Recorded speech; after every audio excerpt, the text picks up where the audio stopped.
വാർത്തകളിലേക്ക് സ്വാഗതം. അദ്ദേഹത്തിന്റെ ഒരു മകൻ ഇപ്പോൾ ശരിക്കും നമ്മുടെ സർവീസിലേക്ക് വന്നിട്ടുണ്ട്. കർമ്മധീരനായ പ്രവർത്തകന് യാത്രയയപ്പ്. സർവീസിൽ നിന്നും വിരമിക്കുന്ന NGO സംഘിന്റെ പ്രവർത്തകനായ പി സുനിൽകുമാറിന് മെഡിക്കൽ കോളേജ് ബ്രാഞ്ചിന്റെ യാത്രയയപ്പ് നൽകി.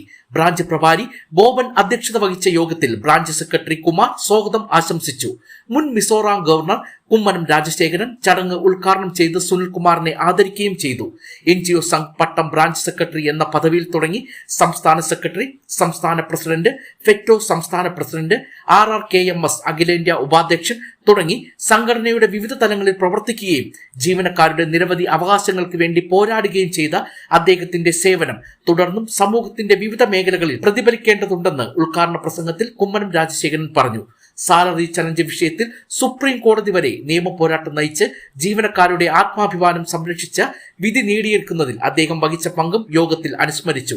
BJP സിറ്റി ജില്ലാ ഉപാധ്യക്ഷന്മാരായ പോങ്ങമ്മൂട് വിക്രമൻ, ശ്രീവരാഗം വിജയൻ, NGO സംഘ് സംസ്ഥാന ജോയിന്റ് സെക്രട്ടറി പ്രദീപ് പുള്ളിത്തല, സംസ്ഥാന കൌൺസിൽ അംഗം സജീഷ് കുമാർ, നോർത്ത് ജില്ലാ പ്രസിഡന്റ് ഹരികുമാർ, ജില്ലാ സെക്രട്ടറി ദിലീപ് കുമാർ, സന്തോഷ് കുമാർ എന്നിവർ ആശംസകൾ നേർന്നു. തുടർന്ന് ബ്രാഞ്ച് വൈസ് പ്രസിഡന്റ് പ്രഹ്ലാദൻ നന്ദി രേഖപ്പെടുത്തി.